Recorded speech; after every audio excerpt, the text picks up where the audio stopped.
Welcome back, everyone. Before we dive in, be sure to drop your thoughts, feelings, and lessons in the comments below. Like the video and subscribe so you never miss stories like this. Let's get into it. The cruelest thing my girlfriend, Celine Hart, ever did was stand in our Baltimore apartment doorway with my duffel bag at her feet, look me up and down like I was a stain she was finally scrubbing out, and say, "Where would you even go?" Not "Are you okay?" Not "Please don't leave." Just a question designed to remind me she had built my life into a corner. She said it with a small smile, like she was proud of the trap. Then she nudged a plain envelope across the counter with one finger, like I was being served. Here's how it happened. My name is Malcolm Reed. I'm 35, black, born and raised between Prince George's County and Baltimore, and I work in operations for a medical supply distributor that runs routes up and down the I-95 corridor. I used to think love was the steady choice you made every day. Not the grand gesture, not the apology after a blow-up, just the quiet building of a home with someone who wanted to build with you too. When I met Celine, she felt like ambition with a pulse, polished, quick, always a plan, always moving. I mistook her momentum for commitment. We met at a friend's birthday dinner in Harbor East. Celine wore a cream blazer and talked about her job in HR, like it was a chessboard she understood better than anyone else. She asked questions the way people do when they want to learn your weak spots and your strengths at the same time. I liked that she listened.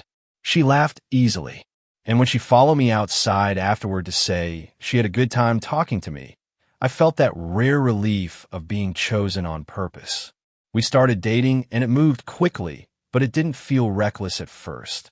The early months were simple. She'd come to my place after work with takeout from Little Italy or grocery bags and a list of meals she wanted to try. She talked about us like it was already decided. She'd ask about my childhood, my mother, what kind of husband I imagined being someday. That kind of attention is intoxicating when you are a steady man who has spent years being the dependable one. I started letting my routines bend around her. I started leaving space for her everywhere. Celine's apartment lease was ending, and my building had a unit opening up in the same complex. She framed moving in like a practical step. Lower combined costs, shorter commute, more time together. She said she wanted to do life with me, and I believed her because she sounded so sure. I also believed her because in those months she never raised her voice at me. Her control didn't come out as yelling. It came as decisions made while I was still trying to be reasonable. The first time I felt a shift was small. We sat at my kitchen table, and she asked to see my budget. Not in a nosy way. She said she called it planning for our future. I showed her because I didn't think I had anything to hide. I thought transparency was respect. She praised how organized I was, then suggested we simplify by using one joint account for bills so nothing slips. I hesitated, and she touched my hand and said, "Malcolm, you're not married to your money. You're building a home with me." That line made me feel guilty for pausing. I agreed to a joint bill account, keeping my separate account for my paycheck. 2 months later, she suggested my direct deposit go into the joint account because the rent and utilities came out of it and it would reduce transfers. I said I'd think about it. She got quiet, then smiled like she was being patient with a child. "You're so afraid of being vulnerable," she said. "Do you want to be my partner or not?" I remember agreeing just to end the tension. I didn't see that the tension was the tool. When we moved into the new unit, Celine offered to handle the lease paperwork because she said she had experience. I sat beside her as she filled things out, and at one point she paused, then said the property manager had suggested keeping only one name on the lease to make renewals easier. I didn't like it, but Celine made it sound temporary, like a clerical choice. "You're here, Malcolm," she said. "A paper doesn't change that." I let it go because I didn't want to argue over something that felt small. That was the first brick in the wall. 6 months in, Celine started talking to me like I was always one mistake away from messing everything up. If I forgot a grocery item, she'd sigh and say, "This is why I plan." If I came home tired and quiet, she'd say, "You're so moody lately." If I asked for alone time, she'd call it avoidant. Her criticism wasn't loud, but it was constant, like a slow leak that empties you without you noticing. I started trying harder. I started apologizing for things I couldn't name. The next shift was social. Celine got close to my friends fast, texting them memes, checking in, inviting them over. At first, it felt supportive. Then I noticed little changes. My friend Andre would stop mid-sentence when I walked into the room. My cousin Nia in D.C. began sending shorter messages, like she didn't have time. My mother in Richmond started asking if I was doing okay, the way people ask when they've already heard something they aren't repeating. Celine would look at me and say, "See, people worry when you shut down." One night, I asked her directly what she had said to my mom. Celine didn't flinch. "I told her you've been stressed," she said calmly. "I told her you've been struggling with your confidence." She said it like she was being helpful. My chest tightened. I told her it wasn't her place to frame me like that. She smiled, slow and flat. "If you don't want people to know you're struggling," she said, "then stop struggling." Then she turned back to her laptop like the conversation was finished. The first time I realized she could be cruel on purpose was the night my car wouldn't start. I was exhausted after a late shift, and I called Celine from the parking lot. She arrived 20 minutes later, leaned against her car, and watched me try again. When I asked if she could help me call roadside assistance, she said, "You're a grown man." Her voice wasn't angry. It was contemptuous, like my need irritated her. I ended up figuring it out alone and driving home in silence. She hummed to herself in the passenger seat, scrolling, unbothered. Money got tighter in ways I couldn't explain. I checked the joint account and see purchases I didn't recognize, small at first, then bigger. When I asked, she'd say, "It was for the house," or "It's an investment," or "We didn't mind last time." If I pressed, she'd accuse me of micromanaging. She started calling me cheap in a teasing tone that never felt like a joke. One evening, she said, "It's so unattractive when you get like this," and I felt myself go quiet because I didn't want to be unattractive to the person I loved. Then my credit card company called about a missed payment I didn't know existed. I checked my email and saw alerts I hadn't opened. Celine said she must have accidentally filtered them when she was organizing my inbox. That was when I realized she had access to my accounts. I asked why. She shrugged. "You asked me to help," she said. I never asked her to take over my life. But she said it like I had signed away the right to be surprised. She said it like I was ungrateful for the cage. Around that time, Celine started bringing up my job more often, asking what my supervisor thought of me, whether I felt secure, whether I worried about layoffs. She'd say it like she was concerned, but it landed like a suggestion that my stability depended on her. When I got promoted to lead coordinator, she congratulated me with a quick hug, then said, "Just don't let it get to your head." The night I got my new title, she picked a fight about dishes, and somehow I ended up apologizing for celebrating too loudly. I tried to correct the course. I suggested counseling. Celine laughed. "You want a stranger to tell you how to be a man?" she asked. I suggested we spend more time with my family, so things felt balanced. She said my family enabled my victim mindset. I suggested we keep separate accounts again and contribute to bills evenly. Her eyes narrowed, and she said, "So you want to live like roommates?" Then she added, almost softly, "Men who plan exits usually take them." That line landed like a threat wrapped in a whisper. The first time she forced me out of the apartment wasn't dramatic. It was a Tuesday. She told me she needed space to think and said I should sleep somewhere else for a few nights. I stared at her, stunned. I asked where she expected me to go. She looked amused. "You have friends," she said. I called Andre. He didn't answer. I called my cousin Nia. She texted that she was busy. I ended up in my car in a Columbia parking lot, trying to rest without really sleeping. In the morning, I went to work with my eyes burning. Celine didn't text once. When I came back 2 days later, the locks weren't changed, but the energy was. Celine moved around the apartment like she was doing me a favor by letting me exist in her space. She set rules. No questions, no heavy conversations, no negative energy. If I tried to talk, she'd say I was exhausted. She stopped touching me. Not angrily, just absent, like affection was a resource she could cut off to teach me a lesson. And when I asked what we were doing, she said, "I'm deciding if you're worth the stress." I started living in a constant state of waiting, waiting for her mood, waiting for permission, waiting for the next moment she would remind me I was replaceable. At work, I tried to act normal, but my focus slipped. My supervisor asked if everything was okay. I lied and said I was just tired. I didn't want anyone to know my home felt like a courtroom where I was always on trial and never allowed to speak.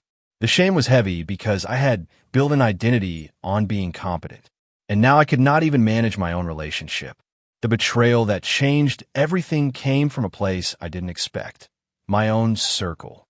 One Saturday, I walked into a cookout at Andre's place in Catonsville and felt the room quiet in a way that made my skin crawl. Andre hugged me, but didn't look me in the eye. His girlfriend avoided me entirely. Someone joked about relationship drama and laughed too hard. Later, Andre pulled me aside and said, "Celine's been worried about you."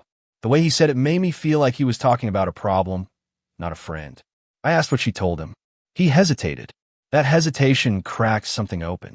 When I pressed Andre, he finally admitted Celine had told him I was unpredictable, that I had anger issues, that I might do something if she tried to leave. I felt sick. I asked Andre if he believed that. He didn't answer directly. He said, "I just want everybody safe."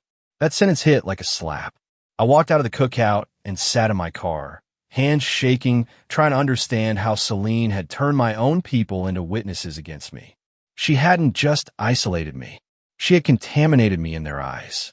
That night, I confronted her. Celine didn't deny it. She didn't even look guilty.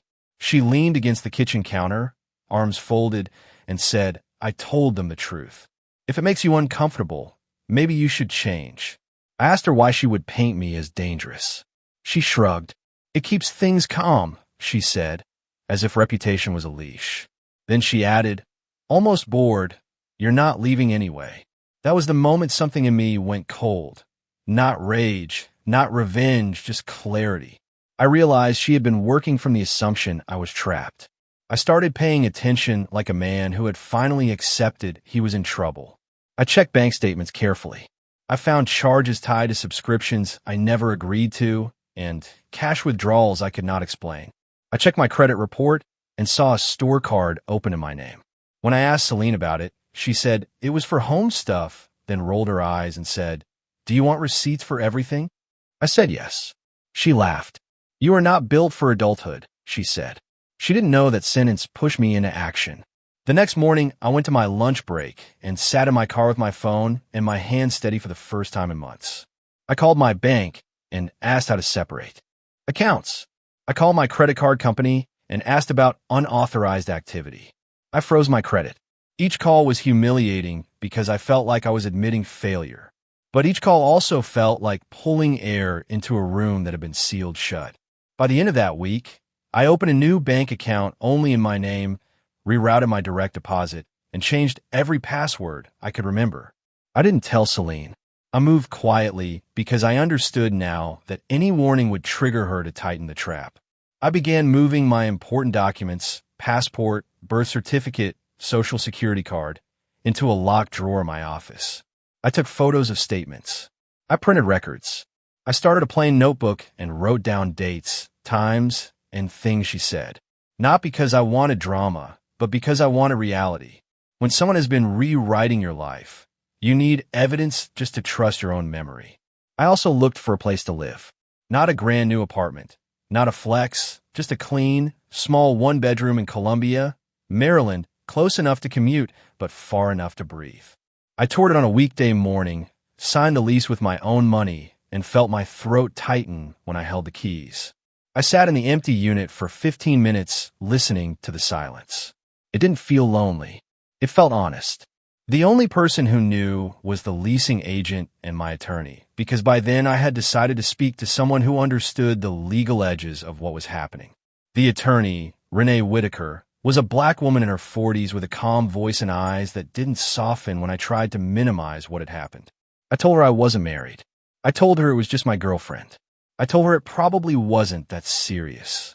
She listened, then said, "It's serious if your identity and finances are being used against you." She told me what I could document and what steps were legitimate. She didn't promise revenge. She promised structure. And that was the first time in a long time I felt like a grown man again. Celine noticed my distance and tried a new approach, sweetness. She cooked dinner. She called me baby with a softness I hadn't heard in months.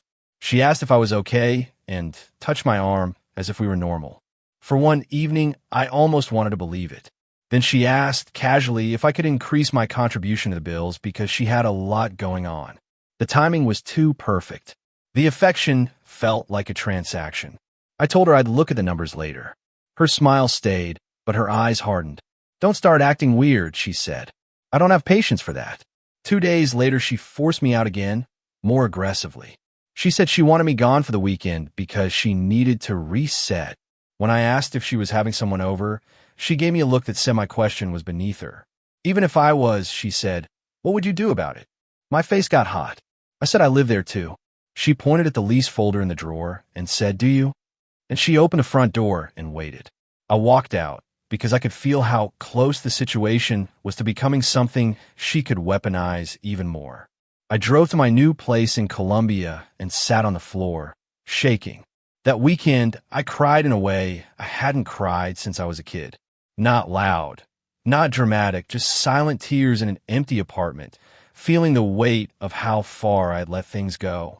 I thought about how I had tried to be loving and got called weak. I thought about how I tried to be patient and got treated like I deserved disrespect. I thought about how Celine had looked at me and decided my loyalty meant I could be used. And in that quiet, I made a decision. I was done negotiating my worth with someone who enjoyed watching me beg for it. When I returned to Baltimore Monday morning, Celine was sitting at the kitchen counter with my duffel bag by the door, like she had staged the scene. Her hair was perfect. Her expression was neutral. She said, "We should take a break." Then she added, "But you need to move out." I asked what changed. She shrugged. "I'm tired," she said. "You drain me." That line was designed to make me feel like a burden. I asked how much time she was giving me. She looked at the duffel bag and said, "You're already packed." I stood there, feeling my hands go cold. She had packed my things herself, which felt like an invasion. I asked where my work laptop was. She pointed to the bag. I asked where my documents were. She shrugged. "You lose things," she said. I asked for my keys. She held them up and said, "I'll mail anything you forgot." Then she said it again. The question was like a nail. "Where would you even go?" This time she said it with satisfaction. It wasn't a curiosity. It was dominance. I didn't argue. I didn't plead. I took a breath and walked to the counter. I placed the plain envelope down in front of her. No dramatic throw, no shaking hands. Just paper meeting wood. Celine looked at it like it was a joke. "What's that?" she asked. I said, "Open it." She smirked, tore it open, and began reading. I watched her eyes move across the pages. I watched the smirk flatten. Not into guilt. Celine didn't do guilt, but into calculation. She flipped to the next page faster, then the next like she could outrun what she was seeing. Inside was a notarized notice that I had separated my financial obligations from any shared accounts tied to my identity. A demand letter documenting unauthorized activity and confirmation that a formal fraud report had been filed and received. It was not revenge. It was a boundary with teeth. Celine's jaw tightened. She looked up at me and said, "You're bluffing." I didn't respond. She read again, slower. Then she threw the papers on the counter and said, "You're trying to ruin me." Her voice rose, but her eyes stayed dry. No remorse. Only anger that I had moved without her permission. "You don't have a backbone," she said, leaning forward. "You won't follow through." I looked at her and realized she truly believed that. She believed I was the kind of man who would swallow anything just to keep the peace. She believed my decency was a weakness she could rely on. I picked up my duffel bag. I asked for my keys. She held them out, but didn't let go immediately. "You're nothing without me," she said. "You'll be back." When she finally released the keys, it felt like a chain snapping. I walked out without shouting. I didn't give her the satisfaction. In my car, I sat for a minute with my forehead against the steering wheel.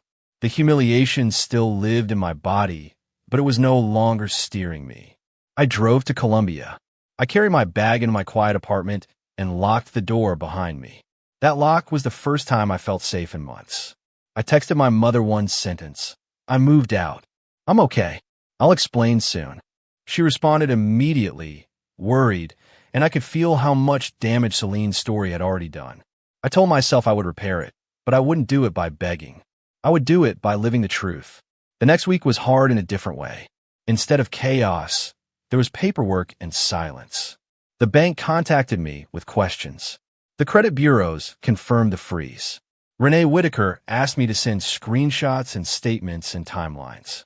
I did it all after work at my kitchen table, alone, drinking water like it was medicine. The process was slow. It was not cinematic, but it was real, and that made it powerful. Meanwhile, Celine sent messages that swung between insults and threats. You're pathetic. You'll regret this. You think anybody wants you? Not once did she ask if I was okay. Not once did she take responsibility. At work, I started breathing again. My focus returned. My supervisor noticed and said, "You seem lighter." I smiled politely and didn't explain. My job was part of my recovery because it reminded me I could still keep things moving. I began waking up early, cooking simple breakfasts, walking around my neighborhood in Columbia before my shift. Small routines rebuilt my dignity brick by brick. I did not post about it. I did not announce anything. I just began living like a man who expected his own life to be stable again. That quiet expectation was new. 2 weeks after I left, Andre called. His voice sounded uneasy. He said Celine told him I had gone crazy and was trying to destroy her career. He said he didn't know what to believe. That sentence hurt more than I expected. I asked him a question. Do you remember me before Celine? There was a pause. I told him I had documentation and legal counsel. I didn't beg him to pick my side. I told him he could believe whatever made him feel comfortable, but I wasn't going to carry anyone's confusion on my back anymore. After I hung up, my hands shook. Then the shaking stopped. Celine's karma arrived the way it often does in real life. Not as a dramatic downfall, but as the consequences of her own choices finally catching up. The joint account was flagged during the investigation, and the bank began asking her questions she could not charm away. Purchases were traced. Access tightened. The store car in my name triggered an inquiry. Celine texted me furious demands. Fix it. Call them. Tell them you made a mistake.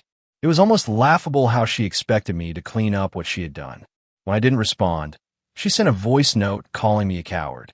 Her lack of remorse was consistent, even when the floor under her shifted. A week later, she showed up outside my job in Elkridge. I saw her through the glass doors, standing too straight, as if posture could restore control. My stomach dropped, but I didn't panic. I walked out with a coworker nearby, kept my voice low, and asked what she wanted. Celine said she just wanted to talk. I told her to email my attorney. Her eyes flashed. You're hiding behind lawyers, she snapped. I said, I'm protecting myself. She laughed sharp. From what? From me. Then she leaned closer and said, You're going to regret humiliating me. There was no apology, just a threat. I turned around and walked back in. That night, I sat on my couch in Columbia and felt the old fear try to return. Then I opened my laptop and reread my own notes, the dates, the statements, the messages. Reality steadied me. I called Renee and told her Celine had shown up. Renee documented it. She reminded me to keep everything factual and calm. After the call, I stared at my ceiling and realized something. Celine's power had always depended on my silence. The minute I started treating my life like it mattered, her control started collapsing. Not because I became someone new overnight, but because I stopped cooperating with the version of me she needed. The next consequence hit quietly but hard. Celine worked in HR. Her career depended on trust and clean records. When the bank investigation and related inquiries started surfacing, she became cautious, then frantic. She began calling mutual contacts, trying to gather information, trying to pressure me indirectly. People who had been distant from me started reaching out with awkward questions. I didn't defend myself with long speeches. I told them one line, There's documentation, and it's being handled legally. Some people disappeared after that. Some apologized quietly. I accepted the apologies without warmth because I had learned that loyalty you have to chase is not loyalty. One evening, my mother drove up from Richmond to see me. She walked into my apartment, looked around at the simple furniture, the clean counters, the calm, and her eyes filled with tears. She said, I thought you were falling apart. I told her the truth. I had been. I told her how Celine had spoken about me, how she had turned people. My mother's face hardened with a kind of grief that looks like anger. She said, Why didn't you tell me? I said, Because I was embarrassed. She hugged me and whispered, "You don't have to be embarrassed to come home to your mother." That sentence healed something I didn't know was still bleeding. The investigation didn't end overnight. That's the part people don't like in stories, the waiting. There were forms, calls, confirmations, and long stretches of nothing. But during that waiting, I built my life. I paid my bills on time. I saved money. I rebuilt my credit slowly, the responsible way. I started training for a better role at work, taking a certification course on weekends. I didn't do it to prove anything to Celine. I did it because I wanted my life to be mine again, not a reaction to someone else's cruelty. Success, I learned, can be quiet and still feel like justice. Celine kept trying to regain leverage. She texted late at night, "You miss me." She texted early in the morning, "You're nothing." She sent long paragraphs accusing me of betrayal. Not once did she say, "I'm sorry I hurt you." When I blocked her number, she emailed me. When I filtered her email, she contacted my cousin. When my cousin didn't respond, Celine posted vague quotes online about men who destroy women when they can't control them. I didn't respond. I didn't explain myself publicly. I let the paperwork speak. Letting silence be strength felt unfamiliar, but it worked. The most satisfying part of karma isn't watching someone suffer. It's watching the truth stand up without your help. One afternoon, Renee called me and said the bank's findings supported my report. She explained what that meant in practical terms. Accounts would be closed, liabilities clarified, and the fraudulent activity would not be pinned on me.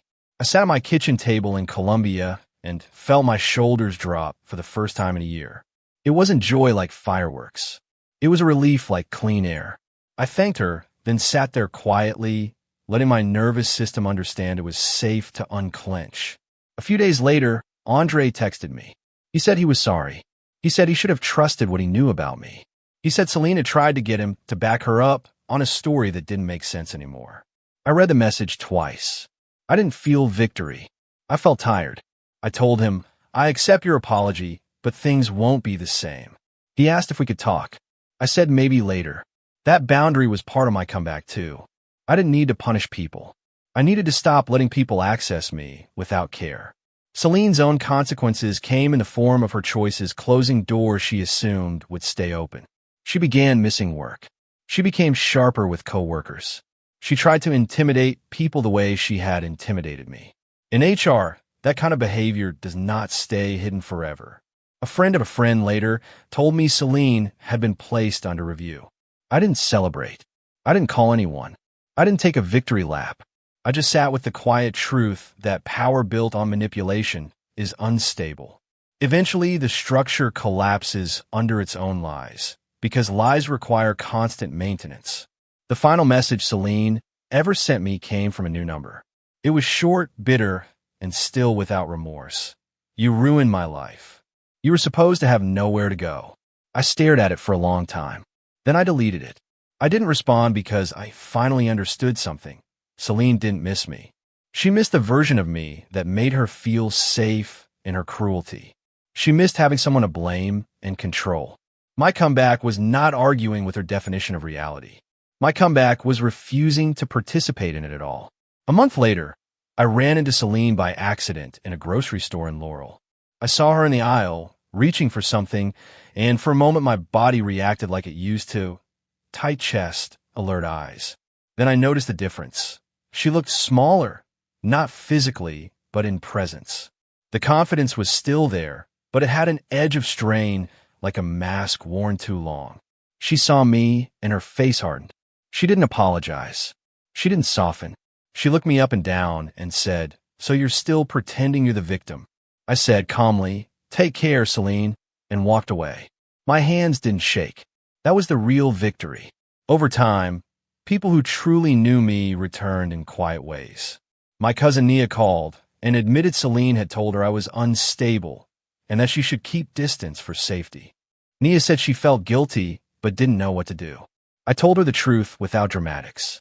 I told her I understood fear can make people cautious, but I also understood that caution can become betrayal when it's unexamined. Nia apologized. I accepted it, but I also changed how much access she had in my life. Forgiveness didn't require me to forget the lesson. The hardest part of rebuilding wasn't money or housing. It was trusting my own perception again. When someone spends months telling you that you are too sensitive, too suspicious, too unstable, you start doubting your instincts. I began therapy in Colombia, weekly, quietly. I didn't announce it. I didn't make it a brand. I just sat in a small office and told the truth to someone trained to hold it. I learned to name control when I saw it. I learned that love doesn't require you to shrink. I learned that peace is not something you beg for. It's something you build and protect. 6 months after I left, I got a better job offer. Higher pay, stronger benefits, a leadership path. I accepted it and told only my mother and 2 close friends. I celebrated by cooking a simple dinner in my apartment and opening the windows to let in cool air. No speeches, no social media posts, no need to prove anything. That night, I looked around my small place, my clean counters, my calm, my locked door, and I felt a success that was almost private enough to be sacred. Celine would have called it small, but she had never understood that stability is a luxury when you've been living under threat. I kept the notebook for a while, then one day I realized I didn't need it anymore. The notes had done their job. They had anchored me when I felt myself floating in someone else's narrative. I stored the documents safely, not out of obsession, but out of responsibility. I stopped checking my phone as if something terrible might appear.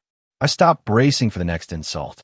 I started planning for things that had nothing to do with surviving someone else. Traveling to Chicago to visit a college friend, taking my mom to a nice restaurant in D.C., investing in a small side project that made me feel excited again. Life became bigger than the harm. Sometimes I still think about that moment in the Baltimore doorway. Celine looking at me like I was disposable and asking, "Where would you even go?"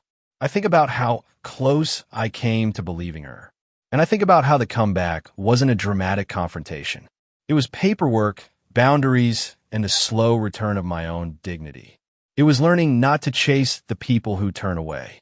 It was learning that you can love someone and still leave them when they choose cruelty. The deepest revenge was not hurting her back.